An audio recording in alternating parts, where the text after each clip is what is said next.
Oke, di video kali ini saya ingin memberikan sedikit review untuk pertandingan dari Persib Bandung dengan PSIS Semarang, di mana Persib Bandung berhasil ya memperoleh 3 poin setelah mengalahkan PSIS Semarang dengan skor 3-0. Lalu tadi ada pertandingan dari Persik Kediri menghadapi Barito Putra, di mana Persik Kediri menang 3-1, dan tentu saja ini dua pertandingan sama-sama ya menciptakannya banyak gol untuk kemenangan tim tuan rumah.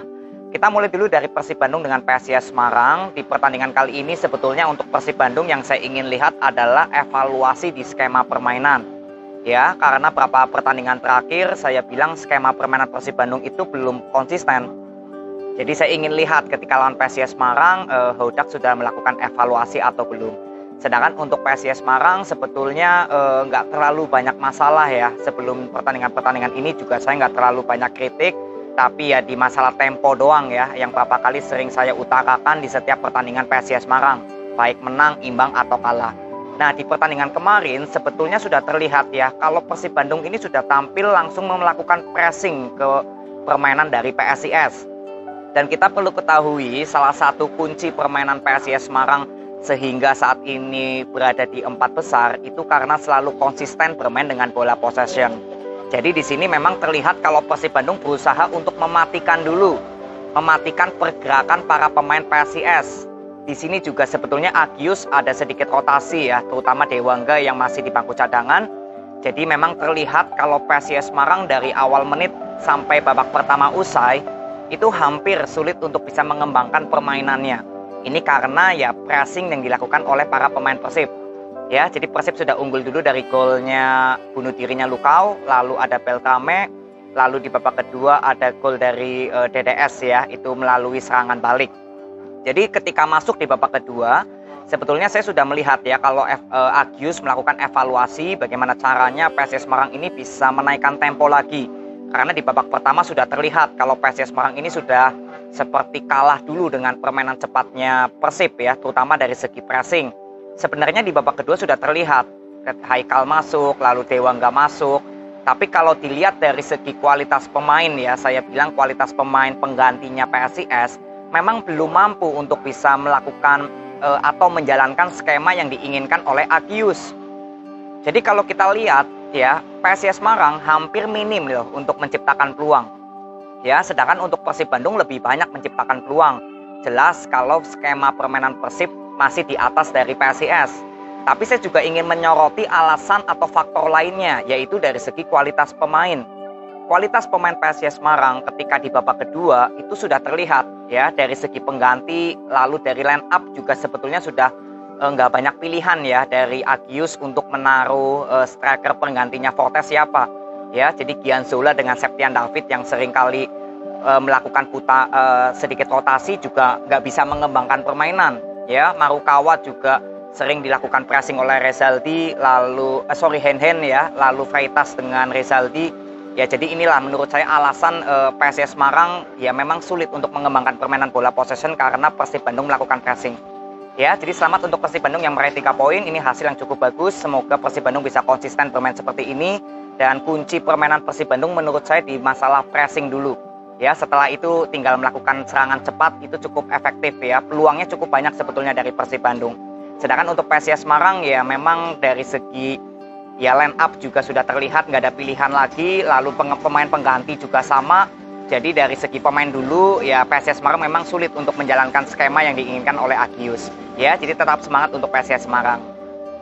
Lalu next ya, ada Persik Kediri dengan Barito Putra. Di pertandingan tadi Persik Kediri di babak pertama sebetulnya nggak bermain cukup baik ya. Bagaimana ya bola possession sebetulnya bisa dikuasai oleh para pemain Persik. Tapi ketika melakukan penyerangan ya memang nggak ada kreativitas ya. Apalagi Ivan Badim, Supriyadi ini mengalami cedera semua ya. Jadi Ivan Badim sudah cedera lalu diganti oleh Supriyadi, lalu nggak lama Supriyadi cedera juga. Dan akhirnya MK Nafi yang masuk, artinya Flavio digeser ke kiri ya. Nah, sebetulnya dari permainan Persik Kediri memang di babak pertama sudah terlihat kurang bisa melakukan kreativitas.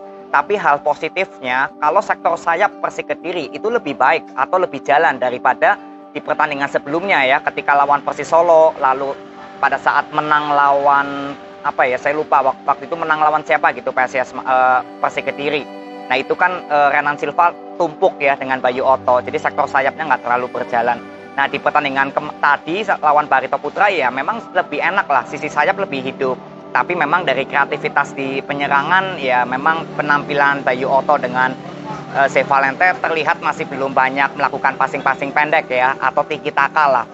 Ya, tapi Adi Eko juga bermain cukup bagus untuk menggantikan posisi Rohi Chan. Nah, untuk Barito Putra di babak pertama juga ya penampilannya nggak maksimal juga dari skema permainan. Jadi sebetulnya di babak pertama walaupun Persik Kediri sudah unggul dulu ya, gol dari Hehanusa itu melalui corner kick ya dari asisnya Zevalente. Sebetulnya di babak pertama tempo permainan ini ya seimbang. Persik Kediri kebetulan skemanya nggak maksimal, Barito Putra juga masih tetap sama. Jadi ini memperlihatkan kalau Coach RD seperti nggak ada evaluasi dari pertandingan-pertandingan sebelumnya. Barito Putra ini selalu stuck di level seperti ini permainannya. Ini yang selalu saya kritik kepada Coach RD bersama dengan Barito Putra. Ya, lalu di babak kedua Persik Kediri bisa menambahkan 2 gol, lalu Barito Putra bisa mengecil kedudukan kalau nggak salah lewat Bayu Pradana ya melalui corner kick.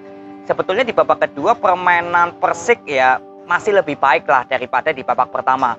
Tapi overall selama 90 menit ya memang permainan Persik Kediri belum pada level yang biasanya lah permainan Persik Kediri ini yang bagus.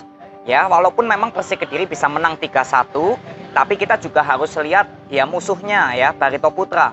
Karena dari skema permainan Barito Putra ini ya nggak bisa mengembangkan permainan.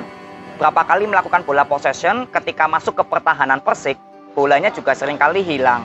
Persik Kediri juga sama ya, di babak pertama ketika sudah bisa melakukan bola possession, tapi ketika masuk ke pertahanan Barito juga berapa kali sering kehilangan bola.